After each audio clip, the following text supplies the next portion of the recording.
Hello fellow G fans, this is Godzilla Fan 64 here with another toy review.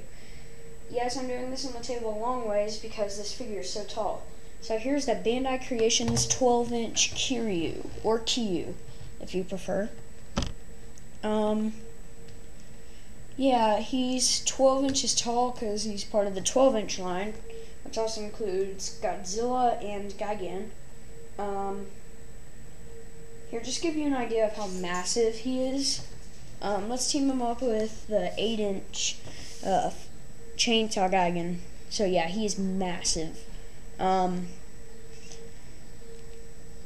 Gigan's supposed to be about this tall compared to Kiryu. So yeah, this is a nice figure.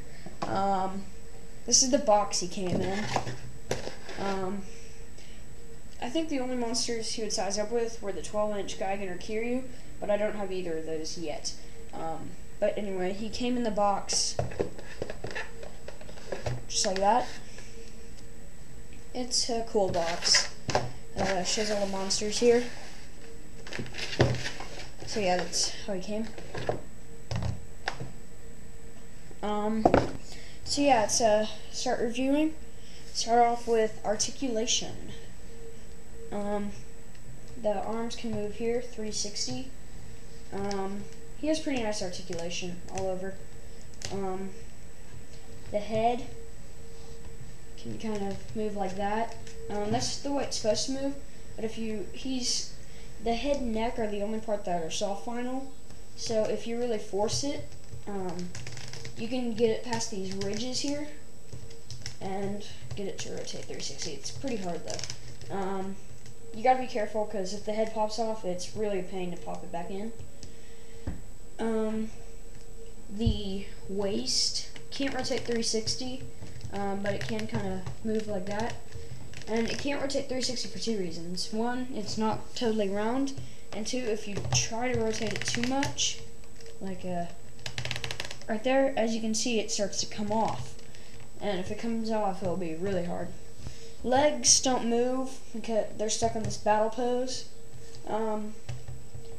But the feet you can kind of bend. It's kind of hard, but it doesn't matter. And the tail can rotate 360. But also, like I said, the head and neck are soft vinyl, fairly soft, not totally soft, just kind of medium. So you can get some of that action right there. Num num num num num. So yeah, pretty nice articulation, kind of limited, but who cares. Go on to detail. Now this figure is very nicely detailed. You got the bottoms of the feet actually. The wires are actually really nicely done right here.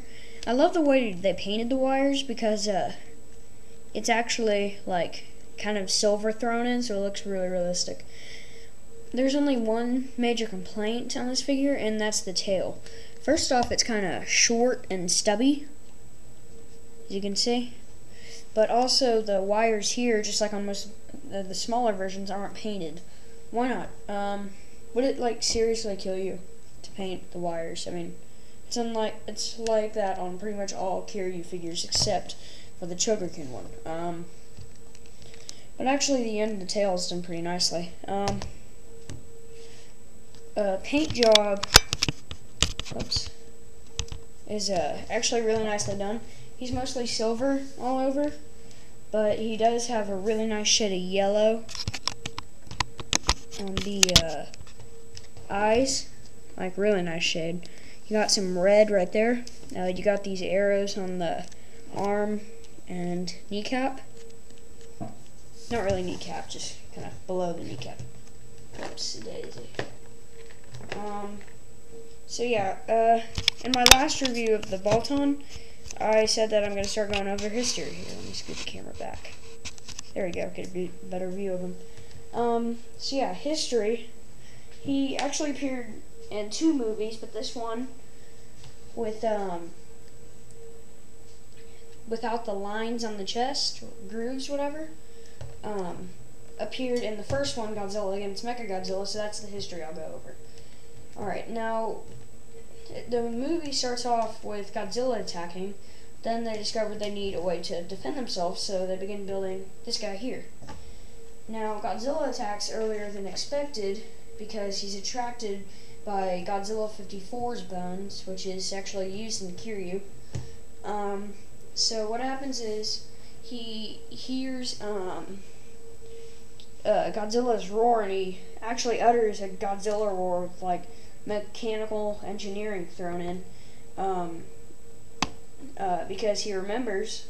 Then he goes all berserk, starts destroying everything, but then he finally runs out of power, and they manage to bring him back. Now, they start speculating on how it happened, but then they discovered the genetic spinal cells used in Kiryu was, like, he remembered everything as soon as Godzilla's roar happened. So they start trying to fix that. Now Godzilla attacks again, and they decide to send him out again. So they fight. This time Kiryu doesn't go to berserk.